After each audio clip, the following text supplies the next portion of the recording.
Then last മൊഡ്യൂളാണ് testing of hypothesis എന്നുള്ളത്. Okay, അപ്പം കൺഫ്യൂഷൻ ആവരുത്. സിമ്പിളായിട്ട് കൺസെപ്റ്റുകൾ മനസ്സിലാക്കുക. ഇമ്പോർട്ടൻ്റ് ഉള്ളത് സിമ്പിളായിട്ട് പറയാം. ബാക്കി ഡീറ്റെയിൽ ആയിട്ട് ഇനി പോയി കഴിഞ്ഞാൽ കൺഫ്യൂഷൻ ആവും. ഓക്കെ, കൺഫ്യൂഷൻ ആവാനുള്ള സമയമില്ല. അപ്പോൾ സിമ്പിളായിട്ട് നമ്മൾ കാര്യങ്ങൾ ഡിസ്കസ് ചെയ്യുക. പിന്നെ ഇമ്പോർട്ടൻ്റ് ഉള്ള പ്രോബ്ലംസ് നമ്മൾ കൂടുതൽ ടൈം എടുത്ത് സ്പെൻഡ് ചെയ്യുക. ഓക്കെ, 7 സെഡ് ടെസ്റ്റും ടി ടെസ്റ്റും അതുപോലെ തന്നെ കൈ സ്കോർ അനോവയാണ് ഇമ്പോർട്ടൻ്റ് ഉള്ളത്. എസ് ചോദിക്കാറുണ്ട് കൈ സ്കോർ അനോവ്.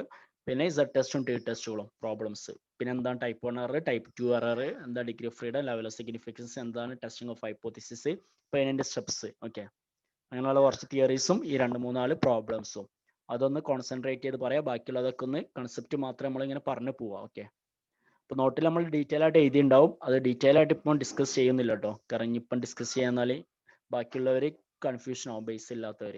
അപ്പോൾ ബാക്കി ഇനി വായിച്ചുമ്പോൾ വല്ല ഡൗട്ട്സ് ഉണ്ടെങ്കിൽ കോൺടാക്ട് ചെയ്യട്ടോ. First, look at statistical inference. Statistical inference refers to the process of selecting and using sample statistics to draw conclusion about the population parameters. Okay, ഒരു population parameter എന്ന് നമ്മൾ എന്താണ് ഒരു സ്റ്റാറ്റിക്കൽ ഇൻഫറൻസ് പറഞ്ഞാൽ ക്ലിയർ ആയിട്ട് ഒരു അനുമാനമാണ്. നമ്മൾ സാമ്പിൾസിന്റെ ബേസിൽ എന്താണ് നമ്മൾ പോപ്പുലേഷൻ പാരാമീറ്റർ നമ്മൾ എന്ത് ചെയ്യാണ്, എസ്റ്റിമേറ്റ് ചെയ്യാൻ അല്ലെങ്കിൽ പ്രെഡിക്റ്റ് ചെയ്യാൻ അല്ലെങ്കിൽ ഇൻഫറൻസ് ചെയ്യണം. അതിനാണ് നമ്മൾ സ്റ്റാറ്റിസ്റ്റിക്കൽ ഇൻഫറൻസ് എന്ന് പറയുന്നത്. ഓക്കെ, പോപ്പുലേഷൻ അല്ലെങ്കിൽ സാമ്പിൾ സ്റ്റാറ്റിസ്റ്റിക്സ് വെച്ചിട്ട് നമ്മൾ എന്ത് ചെയ്യുക, പോപ്പുലേഷൻ പാരാമീറ്റേഴ്സ് നമ്മൾ എന്ത് ചെയ്യണം, എസ്റ്റിമേറ്റ് ചെയ്യുക അല്ലെങ്കിൽ പ്രെഡിക്റ്റ് ചെയ്യുക അല്ലെങ്കിൽ സ്റ്റാറ്റിസ്റ്റിക്കലായിട്ട് നമ്മൾ എന്ത് ചെയ്യുക, ഇൻഫറൻസ് ചെയ്യുക, അനുമാനിക്കുകയാണ്. ഓക്കെ, സാമ്പിൾസിന്റെ മീനും കാര്യങ്ങൾ വെച്ചിട്ട് എന്ത് ചെയ്യുക, പോപ്പുലേഷൻ മീൻ ഇത്ര ആവും അല്ലെങ്കിൽ സാമ്പിൾ മീൻ ഇത്ര ആയതുകൊണ്ട് പോപ്പുലേഷൻ മീൻ ഇത്ര ആവും അല്ലെങ്കിൽ സാമ്പിൾ മീനും പോപ്പുലേഷൻ മീനും സെയിം ആവും എന്ന് പറഞ്ഞിട്ട് എന്ത് ചെയ്യണം, നമ്മൾ ഇൻഫറൻസ് ചെയ്യുന്നതാണ് നമ്മൾ സ്റ്റാറ്റിസ്റ്റിക്കൽ ഇൻഫറൻസ് എന്ന് പറയുന്നത്. 2 മെത്തേഡ്സ് ആണുള്ള സ്റ്റാറ്റിസ്റ്റിക്കൽ ഇൻഫറൻസ്, ടെസ്റ്റിംഗ് ഓഫ് ഹൈപ്പോത്തിസും പിന്നെ ഒന്ന് എസ്റ്റിമേഷനും. എസ്റ്റിമേഷൻ നമ്മളിവിടെ കൺസിഡർ ചെയ്യണില്ല, നമ്മളിവിടെ പഠിക്കുന്നത് ടെസ്റ്റിംഗ് ഓഫ് ഹൈപ്പോത്തിസ് ആണ്. അപ്പോൾ അതിൽ ഫസ്റ്റ് വൺ ഹൈപ്പോത്തിസിസ് എന്താണെന്ന് മനസ്സിലാക്കുക, എന്നിട്ടാണ് ടെസ്റ്റിംഗ് ഓഫ് ഹൈപ്പോത്തിസ് വരുന്നത്. First hypothesis. ഹൈപ്പോത്തിസ് എന്താണെന്ന് തിയറി ചോദിക്കാറുണ്ട് കേട്ടോ. What you mean by hypothesis എന്നുള്ളത്.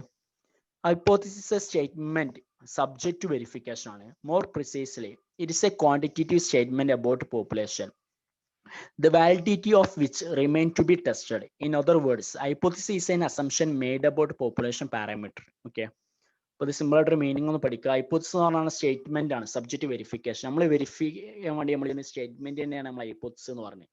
അല്ലെങ്കിൽ എന്താണ്, പോപ്പുലേഷൻ കുറിച്ചായിട്ടുള്ള ഒരു ക്വാണ്ടിറ്റേറ്റീവ് ആയിട്ടുള്ള സ്റ്റേറ്റ്മെന്റ് നമുക്ക് സിമ്പിൾ ആയിട്ട് എന്താണ് ഹൈപ്പോത്തിസിസ് എന്ന് പറയാൻ പറ്റും. അല്ലെങ്കിൽ എന്താണ് which remain to be tested, അല്ലെങ്കിൽ hypothesis an assumption made about population parameter. Okay, population പാരാമീറ്ററിനെ കുറിച്ച് പറയുന്ന ഒരു സ്റ്റേറ്റ്മെന്റ് അല്ലെങ്കിൽ അസംഷൻസ് ആണ് എന്ത് ഹൈപ്പോത്തിസിസ് എന്നുള്ളത്. ഓക്കെ, നമ്മൾ ഹൈപ്പോത്തിസിസ് പറയാം മ്യൂ ഈക്വൽ ടു 50 അല്ലെങ്കിൽ മ്യൂ നോട്ട് ഈക്വൽ ടു 60 എന്നുള്ളത്. ഇതിനൊക്കെയാണ് നമ്മൾ ഹൈപ്പോത്തിസിസ് ഒരു സ്റ്റേറ്റ്മെന്റ് ആണ്, സബ്ജക്റ്റ് വെരിഫിക്കേഷൻ. നമ്മൾ വെരിഫൈ ചെയ്യാൻ വേണ്ടി നമ്മൾ യൂസ് ചെയ്യുന്ന സ്റ്റേറ്റ്മെന്റിനെയാണ് നമ്മൾ എന്ത് ചെയ്യണേ, ഒരു ഹൈപ്പോത്തിസിസ് എന്നുള്ളത് അല്ലെങ്കിൽ ഒരു അസംഷൻ ആണ്. ഓക്കെ, പോപ്പുലേഷൻ പാരാമീറ്ററിനെ കുറിച്ചുള്ള ഒരു അസംഷൻ ആണ് അല്ലെങ്കിൽ ക്വാണ്ടിറ്റേറ്റീവ് ആയിട്ടുള്ള സ്റ്റേറ്റ്മെന്റ് ആണ് പോപ്പുലേഷനെ കുറിച്ചിട്ടുള്ള. ന്യൂമറിക്കൽ ആയിട്ട് പറയുന്ന ഒരു സ്റ്റേറ്റ്മെന്റ് ആണ് എന്ത് ഹൈപ്പോത്തിസിസ് എന്നുള്ളത്. അപ്പോൾ ഹൈപ്പോത്തിസിസ് എന്നുള്ള ഈ രീതിയിലൊക്കെ ഇതിന് മീനിങ് പറയാൻ പറ്റും. Okay, hypothesis statement subject verification ആണ്. വെരിഫിക്കേഷന് വേണ്ടി നമ്മൾ യൂസ് ചെയ്യുന്ന സ്റ്റേറ്റ്മെന്റ് ആണ് മ്യൂ ഈക്വൽ ടു 50 അല്ലെങ്കിൽ 1 നോട്ട് ഈക്വൽ ടു 50 അല്ലെങ്കിൽ മ്യൂ 1 ഈക്വൽ ടു മ്യൂ 2 എന്നുള്ളത്. ഈ രീതിയിലുള്ള ഒരു സ്റ്റേറ്റ്മെന്റിനെയാണ് നമ്മൾ ഹൈപ്പോത്തിസിസ് എന്ന് പറയുന്നത്. അതൊന്നാണ് കറക്റ്റ് ആവാനും ഫാൾസ് ആവാനും ചാൻസ് ഉണ്ട്. അന്ന് നമ്മൾ വെരിഫൈ ചെയ്യണുള്ളൂ, ചെക്ക് ചെയ്യണുള്ളൂ. അങ്ങനെ ചെക്ക് ചെയ്യണ ഈ സ്റ്റേറ്റ്മെന്റ്സിനാണ് നമ്മൾ ഹൈപ്പോത്തിസിസ് എന്ന് പറയുന്നത്. Then testing of hypothesis. അപ്പോൾ ടെസ്റ്റിംഗ് ഓഫ് ഹൈപ്പോത്തിസ് എന്ന് പറഞ്ഞാൽ എന്താ പറയുക, ആ ഒരു എക്സാമിനിങ് പ്രോസസ്സിനെയാണ് നമ്മൾ ടെസ്റ്റിംഗ് ഓഫ് ഹൈപ്പോത്തിസിസ് എന്ന് പറയുന്നത്. ഓക്കെ, അത് ടെസ്റ്റ് ചെയ്യുന്ന ആ ഒരു continuous പ്രോസസ്സിനെ. Testing of hypothesis is a process of examining whether the hypothesis formulated by the researcher is valid or not. The main objective of hypothesis testing whether to accept or reject the hypothesis ആണ്. Testing of hypothesis എന്ന് പറഞ്ഞാൽ എന്താണ്, നമ്മൾ form ചെയ്ത hypothesis examine ചെയ്യാണ്, അത് correct ആണോ false ആണോ, അത് വാലിഡ് ആണോ നോട്ട് വാലിഡ് ആണെന്ന് പറഞ്ഞ് എക്സാമിൻ ചെയ്യുന്ന ഒരു പ്രോസസ്സിനെയാണ് നമ്മൾ ടെസ്റ്റിംഗ് ഓഫ് ഹൈപ്പോത്തിസിസ് എന്ന് പറയുന്നത്. ഓക്കെ, നമ്മൾ അതൊരു ഹൈപ്പോത്തിസിസ് നമ്മൾ ഫോം ചെയ്യുന്ന ഹൈപ്പോത്തിസിസ് 2 രീതിയിലാണ് നമ്മൾ ഫോം ചെയ്യുക. ഒന്ന് നല്ല ഹൈപ്പോത്തിസിസ് ഉണ്ടാവും, ഒന്ന് ആൾട്ടർനേറ്റീവ് ഹൈപ്പോത്തിസിസ് ഉണ്ടാവും. നിങ്ങൾ ടെസ്റ്റിംഗ് ഓഫ് ഹൈപ്പോത്തിസിസ് എന്ന് പറഞ്ഞാൽ നമ്മൾ ഫോം ചെയ്ത ഹൈപ്പോത്തിസിസ് എക്സാമിൻ ചെയ്യാണ്, അത് കറക്റ്റ് വാലിഡ് ആണോ നോട്ട് വാലിഡ് ആണോ എന്ന് എക്സാമിൻ ചെയ്യുന്ന പ്രോസസ്സിനെയാണ് നമ്മൾ ടെസ്റ്റിംഗ് എന്ന് പറയുന്നത്. ഈ ഒരു ടെസ്റ്റിങ്ങിന്റെ മെയിൻ ഒബ്ജക്റ്റീവ്സ് എന്ന് പറഞ്ഞാൽ accept or reject the hypothesis ആണ്. നമ്മൾ ഹൈപ്പോത്തിസിസ് നമ്മൾ ഒന്നെങ്കിൽ അക്സെപ്റ്റ് ചെയ്യാനോ അല്ലെങ്കിൽ റിജക്ട് ചെയ്യുക എന്നുള്ളതാണ് ഇതിന്റെ മെയിൻ ഒബ്ജക്റ്റീവ് എന്നുള്ളത്. ഇത് ടെസ്റ്റ് ചെയ്ത് കഴിഞ്ഞാൽ ലാസ്റ്റ് നമ്മൾ പറയും റിജക്ട് ദി എന്നുള്ള ഹൈപ്പോത്തിസിസ് ഓർ അക്സെപ്റ്റ് ദി എന്നുള്ള ഹൈപ്പോത്തിസിസ് എന്നുള്ളത്. ഓക്കെ, നല്ല ഹൈപ്പോത്തിസിസ് ആണ് നമ്മൾ ടെസ്റ്റ് ചെയ്യുക, ഇത് ലാസ്റ്റ് ഒരു കൺക്ലൂഷൻ ഉണ്ടായും ഒന്നെങ്കിൽ അക്സെപ്റ്റ് ചെയ്യുക അല്ലെങ്കിൽ റിജക്ട് ചെയ്യുക. നെക്സ്റ്റ് വൺ ആണ് പ്രൊസീജിയേഴ്സ് ഫോർ ടെസ്റ്റിംഗ് ഹൈപ്പോത്തിസിസ്. ഈ ഒരു ഹൈപ്പോത്തസിസ് ടെസ്റ്റ് ചെയ്യുന്നതിന്റെ പ്രൊസീജിയർ ആണ്. Okay, procedure for testing hypothesis. Hypothesis എന്താണെന്ന് നമ്മൾ പറഞ്ഞതാണ്. ഓക്കെ, ഒരു അസംഷൻ ആണ്, അതിൽ സ്റ്റേറ്റ്മെന്റ് ആണ്, സബ്ജക്റ്റ് വെരിഫിക്കേഷൻ ആണ് നമ്മൾ യൂസ് ചെയ്യാൻ. ഒരു സ്റ്റേറ്റ്മെന്റ് അല്ലെങ്കിൽ ഒരു അസംഷൻ ആണ് നമ്മൾ ഹൈപ്പോത്തസിസ് എന്ന് പറയുന്നത്. ഇനി ഫസ്റ്റ് ആണ് ടെസ്റ്റിംഗ് ഹൈപ്പോത്തസിന്റെ ഫസ്റ്റ് സ്റ്റെപ്പ് ആണ് സെറ്റപ്പ് ഹൈപ്പോത്തസിസ്. ഫസ്റ്റ് നമ്മൾ എന്ത് ചെയ്യണം, ഒരു ഹൈപ്പോത്തസിസ് നമ്മൾ ഫോം ചെയ്യും. ഓക്കെ, അപ്പം the first step in testing hypothesis is to set up hypothesis about the population parameter. Normally, the researcher has to fix two type hypotheses. They are null hypothesis and alternative hypothesis. Setup hypothesis ആണ് hypothesis നമ്മൾ form ചെയ്യണം. അപ്പൊ രണ്ട് രീതിയിലാണ് researcher hypothesis form ചെയ്യല്. ഒന്ന് null ഹൈപ്പോത്തസിസും മറ്റൊന്ന് alternative ഹൈപ്പോത്തസിസും. ഒന്ന് H0 ഒന്ന് H1. ഓക്കെ, ഈ രണ്ട് രീതിയിലാണ് നമ്മൾ ഹൈപ്പോത്തസിസ് ഉണ്ടാകുക, null hypothesis, alternative hypothesis. Look, null hypothesis is the original hypothesis. It is stated that there is no significant difference between this sample and population regarding particular matter under the consideration. Null hypothesis is denoted by H0. Null hypothesis എന്ന് പറഞ്ഞാൽ original hypothesis ആണ്. null hypothesis ആണ് നമ്മൾ എൻ്റെ സ്റ്റഡിയിൽ നമ്മൾ test ചെയ്യുന്നത്. Okay, ഇങ്ങോട്ട് null hypothesisന്റെ ബേസിലാണ് നമ്മൾ എന്ത് റിജക്ഷൻ മേക്ക് ചെയ്യുക, ഒന്നെങ്കിൽ അക്സെപ്റ്റ് ചെയ്യുക അല്ലെങ്കിൽ റിജക്ട് ചെയ്യുക എന്നുള്ള ഡിസിഷൻ മേക്ക് ചെയ്യണമെന്ന് ഈ null hypothesis വെച്ചിട്ടാണ്. null hypothesisനെ ഡിനോട്ട് ചെയ്യണ H0 എന്ന് പറഞ്ഞിട്ട്, അല്ലെങ്കിൽ H0 അല്ലെങ്കിൽ H0 എന്ന് പറഞ്ഞിട്ട് null hypothesisനെ ഡിനോട്ട് ചെയ്യാം. null hypothesis പറഞ്ഞത്രയുള്ളൂ there is no significant difference between the sample and population regarding the particular matters ആണ്. ഈ ഒരു കാര്യത്തിൽ ഇത് നമ്മൾ എന്താണ് there is no significant difference, രണ്ടും നമ്മൾ യാതൊരു ബന്ധവും ഇല്ല എന്ന് പറയുന്നതാണ് എന്ത് null hypothesis എന്ന് പറയുക. null എന്ന് പറഞ്ഞാൽ എന്താണ്, there is no എന്നാണ്, nothing. ഓക്കെ, ഒന്നുമില്ല എന്ന് പറയുന്നതാണ് null hypothesis. there is no significant difference between the sample and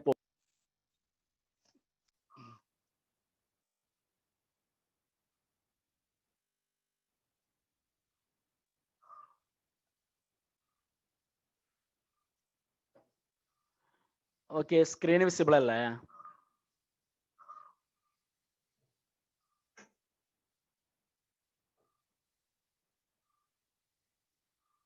yes, okay.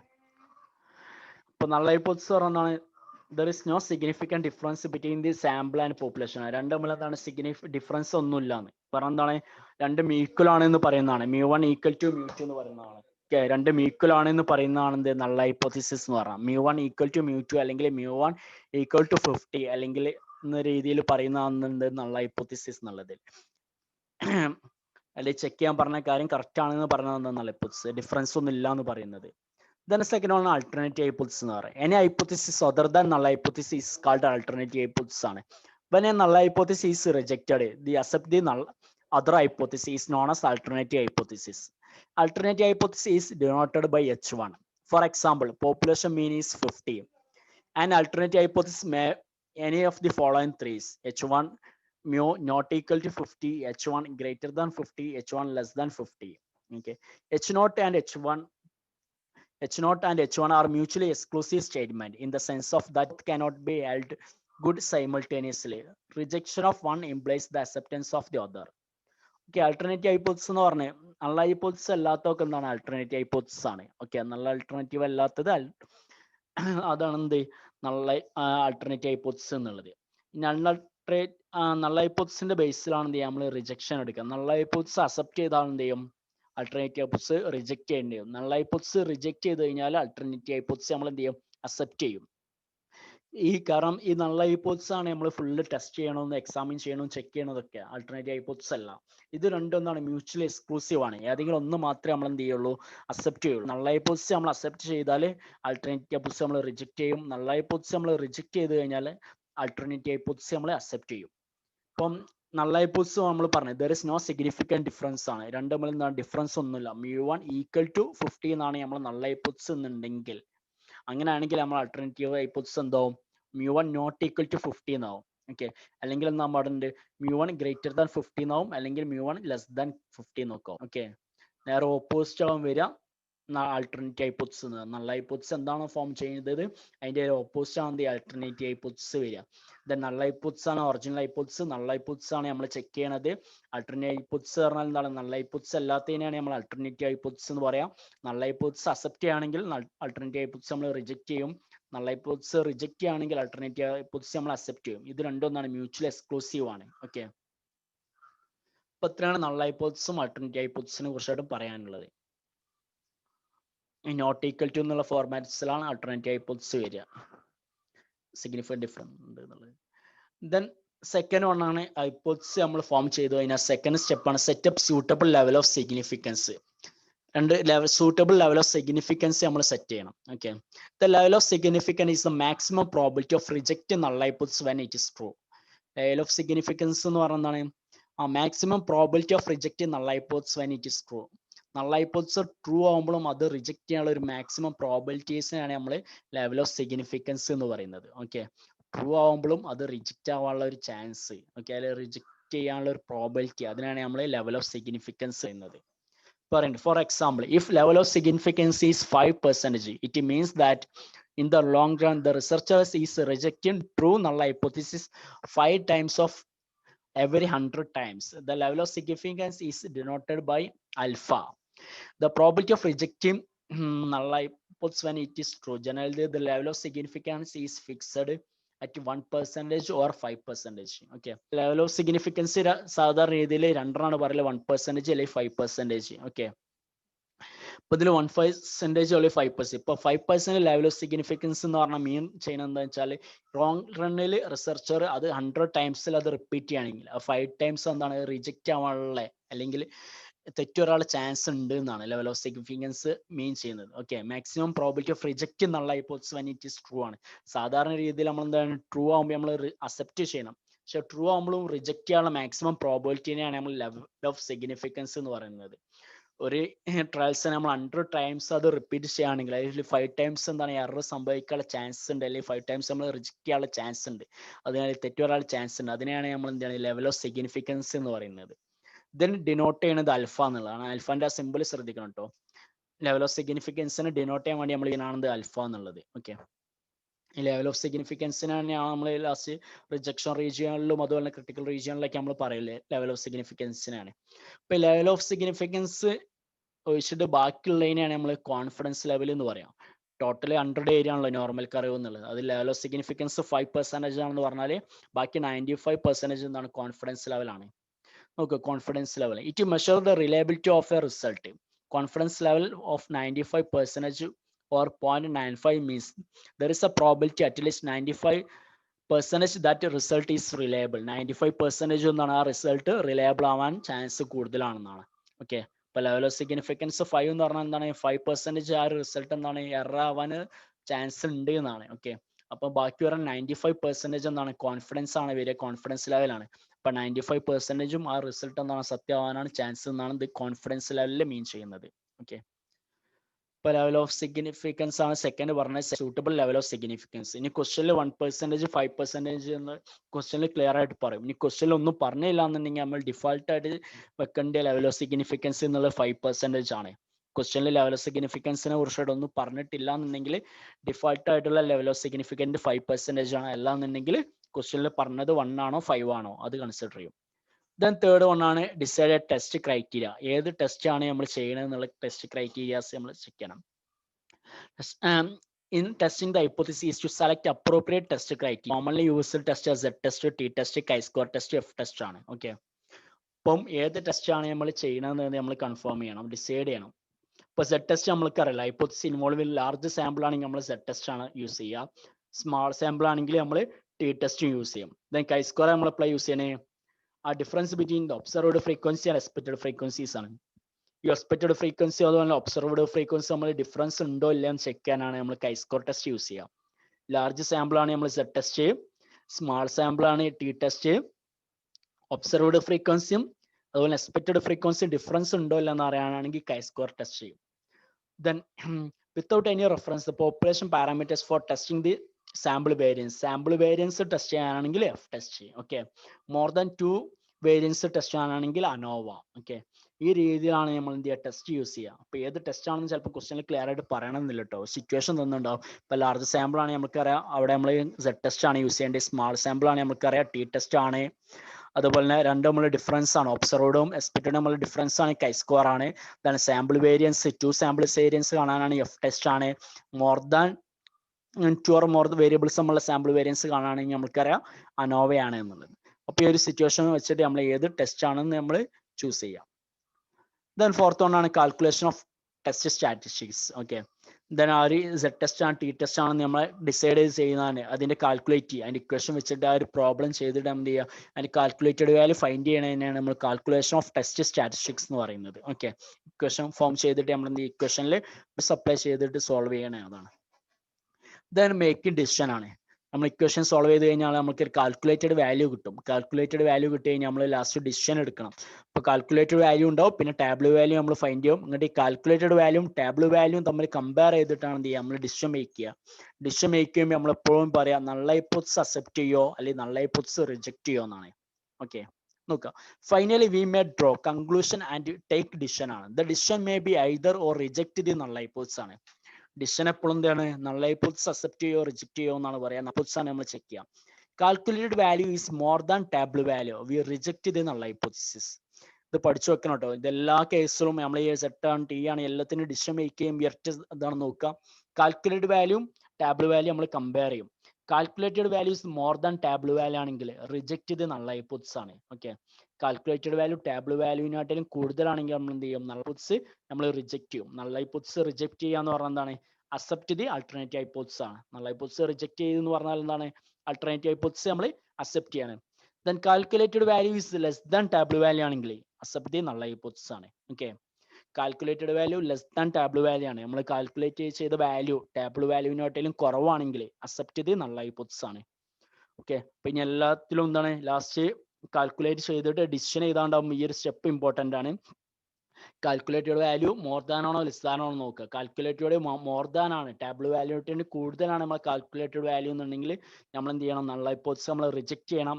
അതല്ല നമ്മളെ കാൽക്കുലേറ്റഡ് വാല്യൂ ലെസ് ദാൻ ആണ്, ടാബ്ലു വാല്യൂവിനാട്ടിലും കുറവാണെന്നുണ്ടെങ്കിൽ നൾ ഹൈപ്പോത്തസിസ് നമ്മൾ അക്സെപ്റ്റ് ചെയ്യണം. Okay, since the computed value is less than critical value V accept the null hypothesis ആണ്. Computed value critical value എന്ന് പറഞ്ഞാൽ ടാബ്ലു value ആണ് കേട്ടോ. കമ്പ്യൂട്ടർ വാല്യൂ കുറവാണെന്നെങ്കിൽ നമ്മൾ നൾ ഹൈപ്പോത്തസിസ് നമ്മൾ അക്സെപ്റ്റ് ചെയ്യും. ഓക്കെ, ഇനി നോക്കുക ടൈപ്പ് ഓഫ് ടെസ്റ്റ് ആണ്. നമ്മൾക്കറിയാം ടൈപ്പ് ഓഫ് ടെസ്റ്റ് രണ്ട് രീതിയിലാണ് ടൈപ്പ് ടെസ്റ്റ് ഉണ്ടാവുക. 2 ടൈലും ഉണ്ടാവും, 1 ടൈലും ഉണ്ടാവും. ഓക്കെ, ഇപ്പോൾ ഇവിടെ ഒരു എക്സാമ്പിൾ കൊടുത്തേനെ. കമ്പ്യൂട്ടഡ് വാല്യൂ സെറ്റ് നമ്മൾ കമ്പ്യൂട്ട് ചെയ്ത വാല്യൂ 1.97 ആണ്. ഓക്കെ, നമ്മളിപ്പോൾ സെറ്റ് ടെസ്റ്റ് നമ്മൾ യൂസ് ചെയ്തിട്ട് നമ്മൾ എന്ത് ചെയ്യണം, കമ്പ്യൂട്ടർ വാല്യൂ നമുക്ക് 1.97 കിട്ടി. പക്ഷെ നമ്മളെ ടാബ്ലു വാല്യൂ എത്രയാണ് കിട്ടിയത്, സെറ്റിന്റെ 5% ലെവൽ ഓഫ് സിഗ്നിഫിക്കൻസിൽ പഠിക്കാനുള്ളതാണ്. 1.96 ആണ് എന്ത് നമ്മളെ ടാബ്ലു വാല്യൂ വരുന്നത്. ഓക്കെ, അപ്പോൾ ഇവിടെ നോക്കുക കാൽക്കുലേറ്റഡ് വാല്യൂ എന്താണ്, ഹയർ ദാൻ ടാബ്ലു വാല്യൂ ആണ്. കാൽക്കുലേറ്റഡ് വാല്യൂ ആണല്ലോ 1.97 ഉള്ളത്. കാൽക്കുലേറ്റഡ് വാല്യൂ 1.97, ടാബ്ലു വാല്യൂ 1.96 ആണ്. അപ്പോൾ കാൽക്കുലേറ്റഡ് വാല്യൂ ഇവിടെ വലുതാണ്. അതുകൊണ്ട് നമ്മൾ എന്താണ് റിജക്ട് ചെയ്യണം, എന്നുള്ള ഈ പൊസിഷൻ നമ്മൾ റിജക്ട് ചെയ്യണം. അതാണ് ഇവിടെ ഡിസിഷൻ വരിക. ഇങ്ങനെയാണ് നമ്മൾ ആൻസർ വരുന്നത് ഉണ്ടെങ്കിൽ. ഓക്കെ, കാൽക്കുലേറ്റഡ് വാല്യൂ 1.97ഉം ടാബ്ലു വാല്യൂ 1.96 ആണെങ്കിൽ നമ്മൾ റിജക്ട് ചെയ്യും. അതുപോലെ തന്നെ ഇവിടെ 1.65 ഉണ്ട്. ഓക്കെ, റൈറ്റ് ടൈലിൽ 1.65 ആണ് നമ്മൾ കാൽക്കുലേറ്റഡ് വാല്യൂ. അവിടെ എന്താണ് ടാബ്ലു വാല്യൂ 1.645 ഉള്ളൂ. ഓക്കെ, അപ്പൊ ഇതാണ് വലുത്. കാൽക്കുലേറ്റഡ് വാല്യൂ ഹയർ ദാൻ ആണ് ടാബ്ലു വാല്യൂസിനോടെ, അതുകൊണ്ട് എന്ത് ചെയ്യും, റിജക്ട് ചെയ്യും. ഓക്കെ, ഇത് ലെഫ്റ്റ് ടൈൽ ആകുമ്പോൾ നമുക്കറിയാം മൈനസ് വാല്യൂസ് ഉണ്ടാവും. -1.65 ആണ് ഇവിടെ വരുന്നത്. ഇവിടെ -1.645 ആണ്. അതുകൊണ്ട് ഇതാണ് വലുത്. അതുകൊണ്ട് നമ്മൾ എന്ത് ചെയ്യണം, റിജക്ട് ചെയ്യും. ഓക്കെ, ഇപ്പൊ calculated value greater than table value ആണെങ്കിൽ റിജക്ട് ചെയ്യും. Calculated value less than table value ആണെങ്കിൽ നമ്മൾ എന്ത് ചെയ്യണം, അക്സെപ്റ്റ് ചെയ്യണം. അപ്പൊ ഈ രീതിയിലാണ് നമ്മൾ കൺക്ലൂഷൻ എടുക്കുക. ഓക്കെ, അപ്പൊ ഈ 5 സ്റ്റെപ്സ് ക്ലിയർ അല്ലേ? ഈ രീതിയിലാണ് നമ്മൾ ഇനി എല്ലാ ടെസ്റ്റും ചെയ്യാം.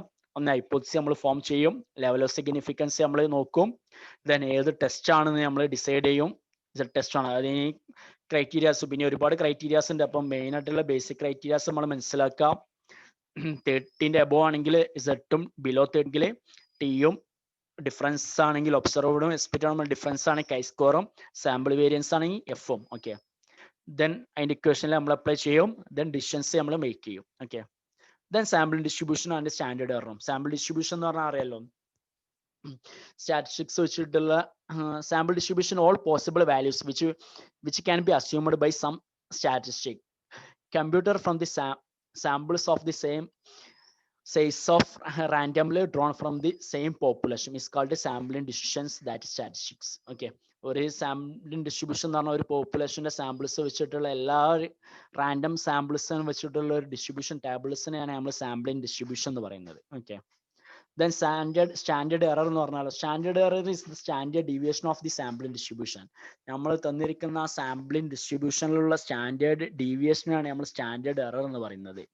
സാമ്പിളിംഗ് ഡിസ്ട്രിബ്യൂഷനിലുള്ള സ്റ്റാൻഡേർഡ് ഡീവിയേഷനെ standard error plays very important role in large samples. The following are the important use of the standard error. Okay, standard error is used for testing the given hypothesis. Standard error എന്ന് പറഞ്ഞാൽ sampling ഡിസ്ട്രിബ്യൂഷനിലുള്ള standard ഡീവിയേഷൻസിനാണ് നമ്മൾ standard error എന്ന് പറയുന്നത്. ഇപ്പോൾ population മീനും sample മീനും നമ്മൾക്കുള്ള difference അതൊക്കെയാണ് സ്റ്റാൻഡേർഡ് എററിന്റെ അണ്ടറിൽ വരും. ഓക്കെ, അപ്പോൾ സ്റ്റാൻഡേർഡ് എറർ നമ്മൾ ഹൈപ്പോത്തിസിസ് ടെസ്റ്റ് ചെയ്യാൻ വേണ്ടി നമ്മൾ യൂസ് ചെയ്യേണ്ടത്. The standard error gives an idea about the reliability of samples. എത്രത്തോളം നമ്മൾ വാല്യൂസ് റിലയബിൾ ആണ്, നമ്മൾ ടെസ്റ്റ് എത്രത്തോളം റിലയബിൾ ആണ് ഉള്ളതെന്ന് നമുക്ക് ഐഡന്റിഫൈ ചെയ്യാൻ വേണ്ടി നമ്മൾ സ്റ്റാൻഡേർഡ് എറർ യൂസ് ചെയ്യേണ്ടത്. The determine the confidence limits within which the population parameters are expected to lie. നമ്മൾ കോൺഫിഡൻസ് ലിമിറ്റ്, നേരത്തെ കോൺഫിഡൻസ് ലെവൽ പറഞ്ഞല്ലോ, ആ കോൺഫിഡൻസ് ലിമിറ്റ് ഐഡന്റിഫൈ ചെയ്യാൻ വേണ്ടിയിട്ട് നമ്മൾ സ്റ്റാൻഡേർഡ് എറർ യൂസ് ചെയ്യേണ്ടത്. നെക്സ്റ്റ് പറഞ്ഞാണ് ടെസ്റ്റ് സ്റ്റാറ്റിസ്റ്റിക്സ് ആണ്. ഓക്കെ, ഏതൊക്കെ രീതിയിൽ ടെസ്റ്റ് ഉണ്ടെന്ന്. ഇപ്പൊ ടെസ്റ്റ് നമ്മൾ രണ്ടായിട്ടാണ് ഡിവൈഡ് ചെയ്യുന്നത്. ഒന്ന് പാരാമെട്രിക് ടെസ്റ്റ് ഒന്നും നോൺ പാരാമെട്രിക് ടെസ്റ്റ് ഒന്നും ക്ലാസിഫൈ ചെയ്യും. ഓക്കെ, ടെസ്റ്റിനെ ബ്രോഡായിട്ട് നമ്മൾ രണ്ടായിട്ട് ക്ലാസിഫൈ ചെയ്യുക, പാരാമെട്രിക് ടെസ്റ്റ് ഒന്നും അതുപോലെ തന്നെ നോൺ പാരാമെട്രിക് ടെസ്റ്റ് ഒന്നും. പാരാമെട്രിക് ടെസ്റ്റിംഗ് എന്ന് പറഞ്ഞാൽ അത്രേ ഉള്ളൂ. Statistic test can be based on the assumption that the population or population parameters are normally distributed are called parametric test. Okay, assumption that population or population parameters normally distributed ആണെങ്കിൽ, okay, population അല്ലെങ്കിൽ പോപ്പുലേഷന്റെ parameters question തന്നിട്ടുണ്ട് അറിയാം, അല്ലെങ്കിൽ non ആണ് അല്ലെങ്കിൽ normal distributed ആണ് എന്നുണ്ടെങ്കിൽ നമ്മൾ പാരാമെട്രിക് ടെസ്റ്റ് നമ്മൾ യൂസ് ചെയ്യും. ഇപ്പോൾ പോപ്പുലേഷൻ മീൻ, പോപ്പുലേഷൻ സ്റ്റാൻഡേർഡ് ഡീവിയേഷൻസ് ഇതൊക്കെ നോർമൽ ഡിസ്ട്രിബ്യൂട്ടഡ് ആണ് എന്ന് പറഞ്ഞ ക്വസ്റ്റ്യനിൽ തന്നിട്ടുണ്ട് എന്നുണ്ടെങ്കിൽ അതിന് അപ്പോൾ നമ്മൾ പാരാമെട്രിക് ടെസ്റ്റ് ആണ് നമ്മൾ യൂസ് ചെയ്യുക. അപ്പോൾ മെയിൻ ആയിട്ട് യൂസ് ചെയ്യുന്ന പാരാമെട്രിക് ടെസ്റ്റ് എന്ന് പറഞ്ഞാൽ Z test, T test, F test ആണ്. ഓക്കെ, എഫ് ടെസ്റ്റ് എന്ന് പറഞ്ഞാൽ അനോവയും വരും കേട്ടോ. 2 വേരിയബിൾസ് ആണ് F test, more than 2 or more variables ആണ് അനോവ. ഓക്കെ, സെഡ് ടെസ്റ്റ് എന്നുള്ളത്. Z test is applied when the test statistics follow normal distribution. നമ്മൾ ഡിസ്ട്രിബ്യൂഷൻസ് നോർമൽ ഡിസ്ട്രിബ്യൂഷൻ ഫോളോ ചെയ്യുന്നുണ്ടെങ്കിൽ നമുക്ക് സെഡ് ടെസ്റ്റ് യൂസ് ചെയ്യാൻ പറ്റും. R.F. ഫിഷർ ആണ് Z test use ചെയ്തത്. അതിന്റെ ഫസ്റ്റ് യൂസ് നോക്കുക. To test the population mean sample is large or when the population standard division is known. Okay, ഇത് മനസ്സിലാക്കണം കേട്ടോ. Population standard population to test the population mean ആണ്. Population മീൻ test ചെയ്യാൻ വേണ്ടി നമ്മൾ യൂസ് ചെയ്യേണ്ടത് ഏതൊക്കെ കേസിലാണ്? ഒന്ന് സാമ്പിൾ ആവുക അല്ലെങ്കിൽ പോപ്പുലേഷൻ സ്റ്റാൻഡേർഡ് ഡിവിഷൻ നോൺ ആകുക. സാമ്പിൾ ലാർജ് ആണെങ്കിലും അല്ലെങ്കിൽ പോപ്പുലേഷൻ സ്റ്റാൻഡേർഡ് ഡിവിഷൻ നോൺ ആണെങ്കിലും പോപ്പുലേഷൻ മീൻ കാൽക്കുലേറ്റ് ചെയ്യാൻ വേണ്ടി നമുക്ക് എന്ത് ചെയ്യാൻ പറ്റും? സെഡ് ടെസ്റ്റ് നമുക്ക് യൂസ് ചെയ്യാൻ പറ്റും. സാമ്പിൾ ലാർജ് ആയാൽ അല്ലെങ്കിൽ പോപ്പുലേഷൻ സ്റ്റാൻഡേർഡ് ഡിവിഷൻ നോൺ ആണെങ്കിൽ. പിന്നെ സെക്കൻഡ് ആണ് to test the equality or two samples mean when the sample are large or when the population standard deviation is known. Okay, the equality of two sample mean രണ്ട് sample മീനിന്റെ equality നമുക്ക് test ചെയ്യാൻ പറ്റും. അത് ഈ ഒരു സിറ്റുവേഷനിലാണ് sample large ആകുക അല്ലെങ്കിൽ പോപ്പുലേഷൻ സ്റ്റാൻഡേർഡ് ഡിവിഷൻ നോൺ ആകുക. സാമ്പിൾ ലാർജ് എന്ന് പറഞ്ഞാൽ എന്താണ്? ഗ്രേറ്റർ ദാൻ 30 ആണ്. 30-ലധികം നമ്മളെ സാമ്പിൾസ് ഉണ്ടെങ്കിൽ നമ്മൾ സെഡ് ടെസ്റ്റ് ആണ് യൂസ് ചെയ്യുക. അല്ലെങ്കിൽ പോപ്പുലേഷൻ സ്റ്റാൻഡേർഡ് ഡിവിഷൻ നോൺ ആണെങ്കിൽ നമ്മൾ സെഡ് ടെസ്റ്റ് ആണ് യൂസ് ചെയ്യുക. പിന്നെ to test the population proportions, population proportion കാണാൻ വേണ്ടി നമുക്ക് സെഡ് ടെസ്റ്റ് യൂസ് ചെയ്യാൻ പറ്റും. To test the equality of two samples proportion, രണ്ട് സാമ്പിൾ പ്രൊപ്പോർഷൻ്റെ ഇക്വാലിറ്റി ടെസ്റ്റ് ചെയ്യാൻ. Then to test the population standard deviation when the sample is large, population standard deviation കാണാൻ. Sample large ആണെങ്കിൽ population standard deviation identify ചെയ്യാൻ വേണ്ടി. Then അതുപോലെ തന്നെ to test the equality of two sample standard deviation when the sample are large or when the population standard deviation are known. Sample ലാർജും population standard deviation നോണോ ആണെങ്കിൽ അത് equality of two sample standard deviation ആണ്. രണ്ട് sample standard ഡീവിയേഷൻ്റെ equality identify ചെയ്യാനും Z test use ചെയ്യും. To test equality of correlation coefficient ആണ്. രണ്ടിന്റെ equality, correlation coefficient equality test ചെയ്യാനും സെഡ് ടെസ്റ്റ് യൂസ് ചെയ്യും. Okay, Z test is used to testing the hypothesis on of some assumption. The important assumption in Z test are Z test use ചെയ്യുമ്പോൾ രണ്ട് important assumption ആണ്. ഒന്ന് sample distribution of test statistics is normal ആണ്. നമ്മളെ Z സ്റ്റാറ്റിസ്റ്റിക്സിന്റെ statistics എന്നുള്ള normal distributed ആണ് എന്നുള്ള ഒരു അസംഷൻ ആണ്. അപ്പൊ അതൊക്കെ എന്താണ്? ഡിസ്ട്രിബ്യൂഷൻസ് എപ്പോഴും നോർമൽ ഡിസ്ട്രിബ്യൂട്ടഡ് ആയിരിക്കണം എന്നുള്ളതാണ്. Then second one, sample statistics are does the population parameter and therefore finding standard error. Sample statistics are used in a place where population parameter are to be used. Finding the standard error calculate ചെയ്യാൻ അതുപോലെ sample statistics നമ്മൾ use ചെയ്തിട്ടാണ് എന്ത് ചെയ്യുക? Population parameter test use ചെയ്തിട്ടാണ് നമ്മൾ എന്ത് ചെയ്യുക, ഈ ഒരു സാമ്പിൾ സ്റ്റാറ്റിസ്റ്റിക്സിനെ നമ്മൾ ഫൈൻഡ് ചെയ്യുന്നത്. ഓക്കെ, രണ്ട് അസംഷൻസും കൂടെ നമ്മൾ ശ്രദ്ധിക്കണം. ഇത് നമ്മൾ സിമ്പിളായിട്ട് ഒരു ഗ്രാഫിൽ പറയുന്നുണ്ട്, അപ്പോൾ അതൊന്നും കൂടെ ക്ലിയർ ആവും. ഓക്കെ, പിന്നെ ടി ടെസ്റ്റ് യൂസ് ചെയ്യുന്ന സിറ്റുവേഷൻ ആണ്. Gosset 90s T test develop ചെയ്തത്. ടി ടെസ്റ്റ് യൂസ് ചെയ്യണതിന്റെ സിറ്റുവേഷൻസ് ആണ്. ഒന്ന് പറഞ്ഞ് test the population when sample is small and population standard division is unknown. Sample small ആകുമ്പോഴും ആൻഡ് ആണ്. Okay, small and population standard division unknown ആവും വേണം. Sample small ആവും വേണം, പോപ്പുലേഷൻ സ്റ്റാൻഡേർഡ് ഡിവിഷൻ അൺനോൺ ആവും വേണം. എങ്കിൽ പോപ്പുലേഷൻ മീൻ ടെസ്റ്റ് ആവാൻ വേണ്ടിയിട്ട് നമുക്ക് ടി ടെസ്റ്റ് യൂസ് ചെയ്യാൻ പറ്റും. അതുപോലെ തന്നെ to test the equality of two sample mean when the samples are small and population standard division unknown. Okay, equality test ചെയ്യണമെങ്കിലുള്ള കണ്ടീഷൻ ഇതാണ്, സാമ്പിൾ സ്മാൾ ആവണം, അതുപോലെ തന്നെ പോപ്പുലേഷൻ സ്റ്റാൻഡേർഡ് ഡിവിഷൻ അൺനോൺ ആവും വേണം. Then third one, to test the difference in the values of two dependent samples. രണ്ട് dependent samples നമ്മൾ test ചെയ്യാൻ. അതുപോലെ to test the difference of correlation coefficient. രണ്ട് കോറിലേഷൻ കോഎഫിഷ്യന്റ് നമ്മളുടെ സിഗ്നിഫിക്കൻസ് ടെസ്റ്റ് ചെയ്യാൻ വേണ്ടിയിട്ട് നമുക്ക് എന്ത് ചെയ്യാൻ പറ്റും, ടി ടെസ്റ്റ് നമുക്ക് യൂസ് ചെയ്യാം. then important assumptions ആണ്. ഫസ്റ്റ് ആണ് population from which samples drawn is normal. നമ്മളെ പോപ്പുലേഷൻസ് എന്താണ്, നോർമലി ഡിസ്ട്രിബ്യൂട്ടഡ് ആണ് എന്നുള്ളത്. സെക്കൻഡ് വൺ ആണ് sample observations are independent. Sample observations independent ആണ് എന്നുള്ളത്. തുടർന്ന് പോപ്പുലേഷൻ സ്റ്റാൻഡേർഡ് ഡിവിഷൻ അൺനോൺ ആയിരിക്കണം. then fourth one ആണ് the equality of two population mean is tested. The samples are assumed to be independent and the population variance are assumed to be equal and unknowns. Okay, assume ചെയ്യണം independent ആണ് എന്നുള്ളതും അതുപോലെ തന്നെ ഈക്വലും unknown ആണെന്നില്ല. നമ്മൾ population variance ഈക്വലും unknown ആണോ എന്നുള്ളതും ഒരു assumptions ആണ്. ഇതൊന്ന് നോക്കുക. ഈ ടെസ്റ്റുകളൊക്കെ സിമ്പിൾ ആയിട്ട് റെപ്രസെന്റ് ചെയ്താണ് ഏതൊക്കെ ടെസ്റ്റ് ഏതൊക്കെ സിറ്റുവേഷനിൽ യൂസ് ചെയ്യണം എന്നുള്ളത്. ഓക്കെ, ഇപ്പോൾ ഫസ്റ്റ് പറഞ്ഞതാണ് നോക്കുക, ടെസ്റ്റിന്റെ സിറ്റുവേഷൻസ് ഉണ്ട്. 10 സിറ്റുവേഷൻസ് ആണ് നമ്മൾ ടെസ്റ്റുകൾ പറഞ്ഞത്, ടോട്ടൽ പറഞ്ഞത്. പിന്നെ 3 ക്രൈറ്റീരിയാസ് ഉണ്ട്. സാമ്പിൾ ഒന്നെങ്കിൽ ലാർജ് ആവണം, sample size is large and population standard division is known. Second കോളമെറ്റിംഗ് നോക്കുക, sample size is small and population standard division is non.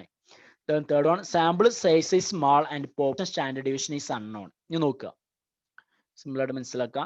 Sample size ലാർജും പോപ്പുലേഷൻ സ്റ്റാൻഡേർഡ് ഡിവിഷൻ നോണും ആണെങ്കിൽ, ഓക്കെ, സാമ്പിൾ ലാർജും population standard division known ആണെങ്കിലും നമ്മൾ Z test ആണ് എല്ലാ സിറ്റുവേഷനും നമ്മൾ യൂസ് ചെയ്യുക.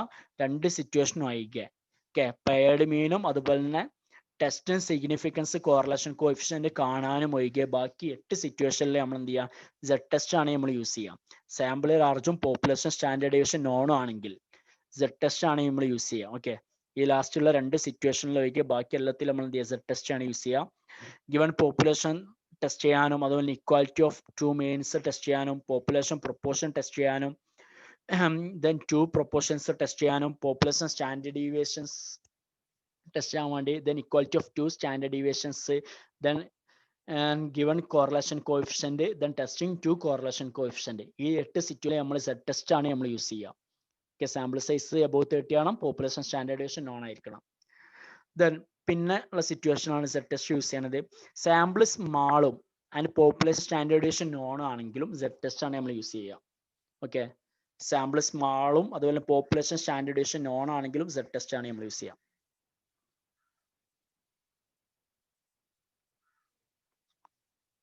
Sample smallest population standard deviation known ആണെങ്കിൽ നമ്മൾ സെഡ് ടെസ്റ്റ് യൂസ് ചെയ്യാം. ഇപ്പൊ സിമ്പിൾ ആയിട്ട് നമുക്ക് ഇങ്ങനെ ഒരു കൺക്ലൂഷനിൽ എത്താൻ പറ്റും. Okay, population standard deviation known ആണെങ്കിൽ നമ്മൾ സെഡ് ടെസ്റ്റ് യൂസ് ചെയ്യും. ഈ ഫസ്റ്റത്തെ 4 സിറ്റുവേഷൻ, ഈ 2 സിറ്റുവേഷൻ നമ്മൾ പഠിക്കുന്നത് 1ഉം 2ഉം. ഓക്കെ, പിന്നെ ഈ പെയർഡിന്റെ ഒരു ടി ടെസ്റ്റ് നമ്മൾ യൂസ് ചെയ്യണ്ടേ. ഇപ്പൊ ഈ 1ഉം 2ഉം ആണ് നമ്മൾ ഡീറ്റെയിൽ ആയി പഠിക്കണത്. പിന്നെ പെയർഡും. അപ്പൊ ഈ 3 ഡീറ്റെയിൽ ആയി പഠിക്കുന്നത് പ്രോബ്ലം ചെയ്തിട്ട്. അപ്പൊ മനസ്സിലാക്കുക, പോപ്പുലേഷൻ സ്റ്റാൻഡേർഡ് ഡീവിയേഷൻ നോൺ ആണെങ്കിൽ സാമ്പിൾ സ്മാളോ ലാർജോ ആവട്ടെ, അങ്ങനെയാണെങ്കിൽ നമ്മൾ സെഡ് ടെസ്റ്റ് ആണ് നമ്മൾ യൂസ് ചെയ്യുക. പോപ്പുലേഷൻ സ്റ്റാൻഡേർഡ് ഡീവിയേഷൻ നോൺ ആണെങ്കിൽ. Okay, population standard deviation non ആണ്, പോപ്പുലേഷൻ സ്റ്റാൻഡേർഡ് ഡീവിയേഷൻ നോൺ ആണ്, സാമ്പിൾ സ്മാളോ ലാർജോ ആയിട്ട് എങ്കിലും സെഡ് ടെസ്റ്റ് ആണ് നമ്മൾ യൂസ് ചെയ്യുക. പിന്നെ ടി ടെസ്റ്റ് യൂസ് ചെയ്യണമെങ്കിൽ എന്ത് വേണം, സാമ്പിൾ സ്മാൾ ആവും വേണം, പോപ്പുലേഷൻ സ്റ്റാൻഡേർഡ് ഡീവിയേഷൻ അൺനോൺ ആവും വേണം. ഓക്കെ, സാമ്പിൾ ലെസ് ദാൻ 30 ആവും വേണം, അതുപോലെ തന്നെ പോപ്പുലേഷൻ സ്റ്റാൻഡേർഡ് ഡീവിയേഷൻ അൺനോൺ ആവും വേണം. എങ്കിലാണ് ഈ 2 സിറ്റുവേഷനിൽ നമ്മൾ ടി ടെസ്റ്റ് നമ്മൾ യൂസ് ചെയ്യുക. Okay, to test the given population മീനും അതുപോലെ തന്നെ ടെസ്റ്റിന്റെ ഇക്വാലിറ്റി ഓഫ് ടു മീനും. ഈ 2 നമ്മൾ ടെസ്റ്റിൽ ഡീറ്റെയിൽ ആയിട്ട് പഠിക്കുന്നത്. ദെൻ പോപ്പുലേഷൻ പ്രൊപ്പോർഷൻ കാണാൻ ഏത് സിറ്റുവേഷനിൽ നമ്മൾ സെഡ് ടെസ്റ്റ് ആണ് യൂസ് ചെയ്യുക. പ്രൊപ്പോർഷൻസ് രണ്ട് സിറ്റുവേഷനിൽ നമ്മൾ സെഡ് ടെസ്റ്റ് ആണ് നമ്മൾ യൂസ് ചെയ്യുക. ഓക്കെ, ഇതാണ്. പിന്നെ കൈസ്കോ ടെസ്റ്റ് അറിയാലോ, പോപ്പുലേഷൻ സ്റ്റാൻഡേർഡ് ഡീവിയേഷൻ ഐഡന്റിഫൈ ചെയ്യാൻ വേണ്ടി കൈസ്കോ ടെസ്റ്റ് യൂസ് ചെയ്യുന്നുണ്ട്. Then to standard deviation equality check ചെയ്യാൻ വേണ്ടി നമ്മൾ സെഡ് ടെസ്റ്റ് യൂസ് ചെയ്യുന്നുണ്ട്. ദെൻ പയേർഡ് മീൻ ടെസ്റ്റ് ചെയ്യാൻ വേണ്ടിയിട്ട് T test, then correlation coefficient significance test ചെയ്യാൻ വേണ്ടി സെഡ് ടെസ്റ്റും. ഓക്കെ, ഇപ്പൊ നമ്മളുടെ ടെസ്റ്റിൽ ഡീറ്റെയിൽ ആയിട്ട് പഠിക്കുന്ന ഈ ഫസ്റ്റത്തെ രണ്ട് സിറ്റുവേഷൻ ആണ്. ടെസ്റ്റിംഗ് ഗിവൻ പോപ്പുലേഷൻ മീനും അതുപോലെ തന്നെ ടെസ്റ്റിംഗ് ഈക്വാലിറ്റി ഓഫ് ടു മീനും, ദെൻ ലാസ്റ്റ് ഒരു പയേർഡ് മീനിന്റെ ടെസ്റ്റും പറയുന്നുണ്ട്. അപ്പൊ ഈ രണ്ട് സിറ്റുവേഷനിൽ മനസ്സിലാക്കുക, പോപ്പുലേഷൻ സ്റ്റാൻഡേർഡ് ഡീവിയേഷൻ നോൺ ആണെങ്കിൽ നമ്മൾ സെഡ് ടെസ്റ്റ് യൂസ് ചെയ്യും. പോപ്പുലേഷൻ സ്റ്റാൻഡേർഡ് ഡീവിയേഷൻ അൺനോണും സാമ്പിൾ സ്മോളും ആണെങ്കിൽ നമ്മൾ ടി ടെസ്റ്റും യൂസ് ചെയ്യും. ഓക്കെ, ദെൻ പയേർഡ് മീനിന് ടി ടെസ്റ്റ് തന്നെയാണ് നമ്മൾ യൂസ് ചെയ്യുക. ഓക്കെ, പിന്നെ നോക്കുക type 1 error and type 2 error എന്നുള്ളതാണ്. ഓക്കെ, ടൈപ്പ് 1 എറർ എന്ന് പറഞ്ഞാൽ അക്സെപ്റ്റ് ചെയ്ത് null hypothesis when it is true. നമുക്കറിയാം നൾ ഹൈപ്പോത്തസിസ് അക്സെപ്റ്റ് ചെയ്യും. ട്രൂ ആണെങ്കിൽ നമ്മൾ നൾ ഹൈപ്പോത്തസിസ് അക്സെപ്റ്റ് ചെയ്യും, അത് കറക്റ്റ് തന്നെയാണ്. ദെൻ ഫാൾസ് ആണെങ്കിൽ നൾ ഹൈപ്പോത്തസിസ് നമ്മൾ റിജക്ട് ചെയ്യും, അതും കറക്റ്റ് ആണ്. ദെൻ തേർഡ് വൺ നോക്കുക, റിജക്ട് ചെയ്ത് null hypothesis when it is true. Okay, null hypothesis true ആകുമ്പോൾ നമ്മളത് റിജക്ട് ചെയ്യേണ്ടത്. ദെൻ അക്സെപ്റ്റ് ചെയ്ത null hypothesis when it is false. False ആകുമ്പോൾ നൾ ഹൈപ്പോത്തസിസ് അക്സെപ്റ്റ് ചെയ്യുക. ഈ 3ഉം 4ഉം എന്താണ് എറേഴ്സ് ആണ്. Okay, out of the 4 possibilities 1 and 2 are correct, 3 and 4 are errors ആണ്. 3ഉം 4ഉം എറർ ആണ്.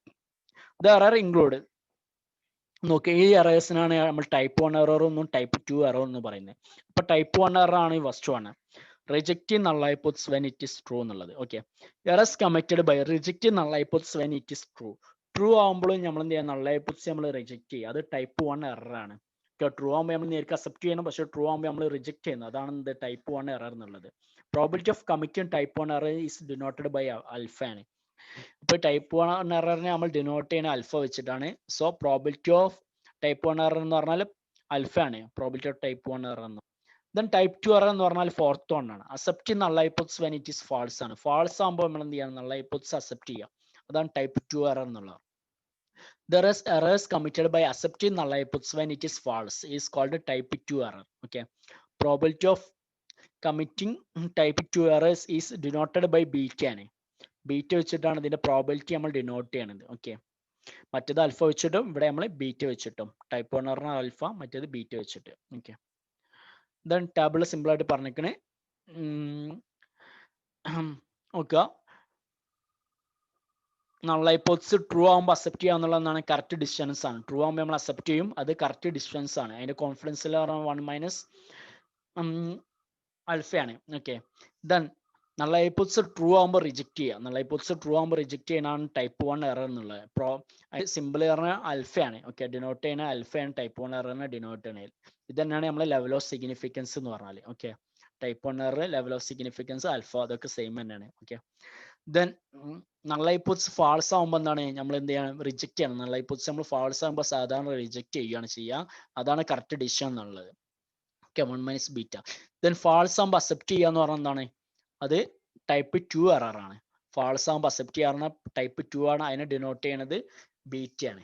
ഓക്കെ, പിന്നെ പറഞ്ഞാണ് large sample and small sample എന്നുള്ളത്. അത് നമ്മൾക്ക് അറിയാലോ, ലാർജ് സാമ്പിൾ എന്ന് പറഞ്ഞാൽ എന്താണ്, 30 ഓർ മോർ ദാൻ ഉള്ളതിനെ നമ്മൾ ലാർജ് സാമ്പിൾ എന്ന് പറഞ്ഞത്.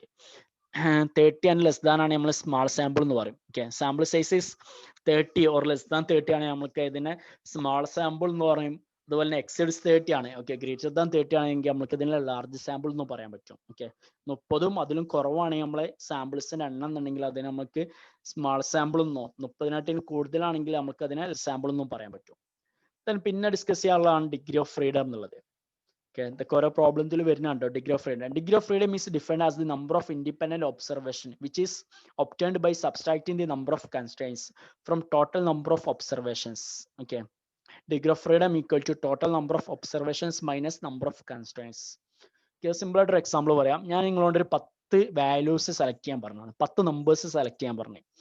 അപ്പോൾ നിങ്ങൾക്ക് അറിയാലോ 10 നമ്പേഴ്സ് സെലക്ട് ചെയ്യാൻ നിങ്ങൾക്കുള്ള ഫ്രീഡം എന്ന് പറയും, നിങ്ങൾക്ക് ഏത് നമ്പേഴ്സും സെലക്ട് ചെയ്യാം. ഓക്കെ, നമുക്ക് ഇഷ്ടമുള്ള 10 നമ്പർ സെലക്ട് ചെയ്യാം. അപ്പൊ ഞാൻ നിങ്ങളോട് 10 നമ്പേഴ്സ് സെലക്ട് ചെയ്യാൻ പറഞ്ഞാൽ നിങ്ങളുടെ ഡിഗ്രി ഓഫ് ഫ്രീഡം എന്ന് പറഞ്ഞാൽ 10 ആണ്. ആ 10 നമ്പറും നിങ്ങൾക്ക് ഇഷ്ടമുള്ളത് തന്നെ സെലക്ട് ചെയ്യാം. ഓക്കെ, പക്ഷെ ഞാൻ നിങ്ങളോട് പറയുകയാണെങ്കിൽ 10 നമ്പേഴ്സ് നിങ്ങൾ സെലക്ട് ചെയ്യണം. ഓക്കെ, ഈ 10 നമ്പേഴ്സും കൂടെ കൂട്ടിക്കഴിഞ്ഞാൽ സം 100 കിട്ടണം. ഓക്കെ, 10 നമ്പേഴ്സ് നിങ്ങളോട് സെലക്ട് ചെയ്യാൻ പറഞ്ഞു, അതിന്റെ സം എന്തായി 100 ആയിരിക്കണം എന്ന് പറഞ്ഞു. അപ്പൊ നിങ്ങളെ ഡിഗ്രി ഓഫ് ഫ്രീഡം എന്താ ഉണ്ടാവുക, അപ്പൊ നിങ്ങൾക്ക് ഇഷ്ടമുള്ള 10 നമ്പേഴ്സ് സെലക്ട് ചെയ്യാൻ പറ്റുമോ? ഇല്ലല്ലോ. അപ്പൊ നിങ്ങൾക്ക് എന്ത് ചെയ്യാൻ പറ്റും? 9 നമ്പേഴ്സ് നിങ്ങൾക്ക് ഇഷ്ടം പോലെ സെലക്ട് ചെയ്യാം. ഏത് നമ്പേഴ്സും നിങ്ങൾക്ക് സെലക്ട് ചെയ്യാം. പക്ഷെ 10ാമത്തെ നമ്പർ എന്തായിരിക്കണം സെലക്ട് ചെയ്യേണ്ടത്? ആ 10ാമത്തെ നമ്പേഴ്സ് അതിലേക്ക് കൂട്ടി കഴിഞ്ഞാൽ സം 100 കിട്ടണം അല്ലേ? ഓക്കെ, കാരണം സം 100 കിട്ടണം എന്നുള്ളത് ഞാൻ ഒരു കൺസ്ട്രെയിൻസ് അവിടെ വെച്ചിക്കണേ. അപ്പൊ ആ കൺസ്ട്രെയിൻസ് വന്നപ്പോൾ നിങ്ങളെന്താണ്, നിങ്ങളെ ഡിഗ്രി ഓഫ് ഫ്രീഡം കുറഞ്ഞ്. മുമ്പ് ഉണ്ടായിരുന്ന ഡിഗ്രി ഓഫ് ഫ്രീഡം 10 ആയിരുന്നു, ഇപ്പോഴുള്ള ഡിഗ്രി ഓഫ് ഫ്രീഡം 9 ആണ്. 9 നിങ്ങൾക്ക് ഡിഗ്രി ഓഫ് ഫ്രീഡം ഉണ്ട്. 9 നമ്പേഴ്സ് നിങ്ങൾക്ക് ഏതും സെലക്ട് ചെയ്യാം. പക്ഷെ 10ാമത് എന്തായിരിക്കണം സെലക്ട് ചെയ്യേണ്ടത്? 10ാമത് ആ 9 നമ്പറിലേക്ക് ഏത് വാല്യൂ കൂട്ടിക്കഴിഞ്ഞാലാണോ 100 കിട്ടുക, ആ വാല്യൂ നിങ്ങൾക്ക് സെലക്ട് ചെയ്യാൻ പറ്റുള്ളൂ. അപ്പോൾ നിങ്ങളെ ഡിഗ്രി ഓഫ് ഫ്രീഡം എന്നുള്ളത് 10 ഉള്ളത് 9 ആയി. ഓക്കെ, അപ്പൊ ആ രീതിയിലാണ് ഡിഗ്രി ഓഫ് ഫ്രീഡം എന്ന് പറഞ്ഞാൽ. Total number of observations minus number of constraints. ഞാൻ ഇവിടെ ഒരു കൺസ്ട്രെയിൻസ് വെച്ചത് കാരണം സമ്മ് 100 കിട്ടണം എന്നുള്ള ഒരു കൺസ്ട്രെയിൻസ് വെച്ച് കഴിഞ്ഞ്. ഓക്കെ, അപ്പൊ ടോട്ടൽ നമ്പർ ഓഫ് ഒബ്സർവേഷന് ആ നമ്പർ ഓഫ് കൺസ്ട്രെയിൻസ് മൈനസ് ചെയ്താൽ കിട്ടുന്നതാണ് ഡിഗ്രി ഓഫ് ഫ്രീഡം എന്നുള്ളത്. Okay, number of independent observations ആണ് എന്ത് ഡിഗ്രി ഓഫ് ഫ്രീഡം എന്ന് പറഞ്ഞാൽ. മുമ്പ് 10 വാല്യൂ സെലക്ട് ചെയ്യാൻ പറഞ്ഞപ്പോൾ നിങ്ങളെ ഡിഗ്രി ഓഫ് ഫ്രീഡം 10 ആയിരുന്നു. അതൊക്കെ നമ്പർ ഓഫ് ഇൻഡിപെൻഡന്റ് ഒബ്സർവേഷൻസ് ആയിരുന്നു. By obtaining the subtracting the number of constraints. അപ്പൊ അവിടെ ഒരു കൺസ്ട്രെയിൻസ് ഒന്നും ഇല്ലായിരുന്നു. പിന്നെ ഒരു സം 100 എന്നുള്ള ഒരു കൺസ്ട്രെയിൻസ് വെച്ച് കഴിഞ്ഞപ്പോൾ ഡിഗ്രി ഓഫ് ഫ്രീഡം എന്തായി? n-1 ആയി. ഓക്കെ, ദെൻ പിന്നെ പറയുന്നതാണ് rejection region and acceptance region എന്നുള്ളത്. ഓക്കെ, റിജക്ഷൻ റീജിയണോ അക്സെപ്റ്റൻസ് റീജിയണോ എന്നുള്ളത്.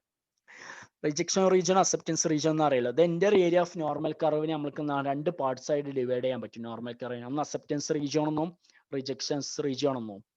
എൻ്റർ ഏരിയാസിനെ നമ്മൾ 2 പാർട്ടാക്കുന്ന അക്സെപ്റ്റൻസ് റീജിയൻ എന്നും അതുപോലെ തന്നെ റിജക്ഷൻസ് റീജിയൻ എന്നും. റിജക്ഷൻ റീജിയൻ എന്ന് പറഞ്ഞാൽ areas which corresponds to the predetermined level of significance calculated value of the test statistics falls in rejection region. We reject the null hypothesis. Rejection region is called critical region and denoted by alpha. Rejection region എന്ന് പറഞ്ഞാൽ critical region തന്നെയാണ്. ഇത് തന്നെയാണ് നമ്മൾ alpha വെച്ചിട്ട് denote ചെയ്യണം. ഇത് തന്നെയാണ് നമ്മളെ ലെവൽ ഓഫ് സിഗ്നിഫിക്കൻസ് എന്നുള്ളത്. നമ്മൾ ട്രൂ ആകുമ്പോഴും റിജക്റ്റ് ആവാനുള്ള ചാൻസ് എത്ര ഉണ്ട്, അതാണ് നമ്മളെ റിജക്ഷൻ റീജിയൻ എന്ന് പറയുന്നത്. ഇത് നമ്മൾ കാൽക്കുലേറ്റ് ഇതിന് ഡിനോട്ട് ചെയ്യുന്ന ആൽഫ വെച്ചിട്ടാണ്. ഇത് തന്നെയാണ് ലെവൽ ഓഫ് സിഗ്നിഫിക്കൻസ്. ഇത് തന്നെയാണ് ഇത് ക്രിട്ടിക്കൽ റീജിയണോ. ഓക്കെ, സാധാരണ നമ്മൾ റിജക്ഷൻ റീജിയൻ വരല് 5% അല്ലെങ്കിൽ 1% എന്നുള്ള രീതിയിലാണ്. പിന്നെ നെക്സ്റ്റ് ആണ് അക്സെപ്റ്റൻസ് റീജിയൻ എന്ന് പറഞ്ഞാൽ. Acceptance region is the area which corresponds to 1 - level of significance or 1 - alpha. Okay, rejection region ഒഴിച്ചിട്ട് ബാക്കിയുള്ളതൊക്കെ എന്താണ് നമ്മൾ അക്സെപ്റ്റൻസ് റീജിയൻ ആണ്. ഇപ്പൊ മീറ്റിംഗ് എന്താവും, ജോയിൻ ചെയ്യട്ടോ. ഒന്നും കൂടി കഴിഞ്ഞ് കഴിഞ്ഞാൽ ഏകദേശം ആവും. പിന്നെ വേണമെങ്കിൽ നമുക്ക് ബാക്കി അടുത്ത ക്ലാസ്സിൽ പറയാം. ഓക്കെ, ഒന്നും കൂടെ ജോയിൻ ചെയ്യട്ടോ. തുടങ്ങി കഴിഞ്ഞാൽ ആ സെഡ് ടെസ്റ്റും ടി ടെസ്റ്റും കൂടെ നമ്മൾ കവർ ചെയ്യാം. ബാക്കി വേണമെങ്കിൽ നാളെ ഡിസ്കസ് ചെയ്യാം. ഓക്കെ, ദെൻ അക്സെപ്റ്റൻസ് റീജിയൻ എന്ന് പറഞ്ഞാൽ level of significance 1 level of significance minus ചെയ്ത് കഴിഞ്ഞാൽ ബാക്കിയുള്ളതൊക്കെ നമ്മൾ അക്സെപ്റ്റൻസ് റീജിയൻ ആണ്. Okay, 1 - rejection region or 1 - alpha എന്നുള്ളത്. Then 2-tailed and 1-tailed test ആണ്. പിന്നെ പറയുന്നതാണ് 2-tailed ടെസ്റ്റും 1-tailed ടെസ്റ്റും എന്നുള്ളത്. 2-tailed ടെസ്റ്റും 1-tailed ടെസ്റ്റും നോക്കുക. 2-tailed test is one which reject the null hypothesis if computed value of the test statistics significantly greater or lower than the critical value of the test statistics. In 2-tailed test, critical region is represented by both types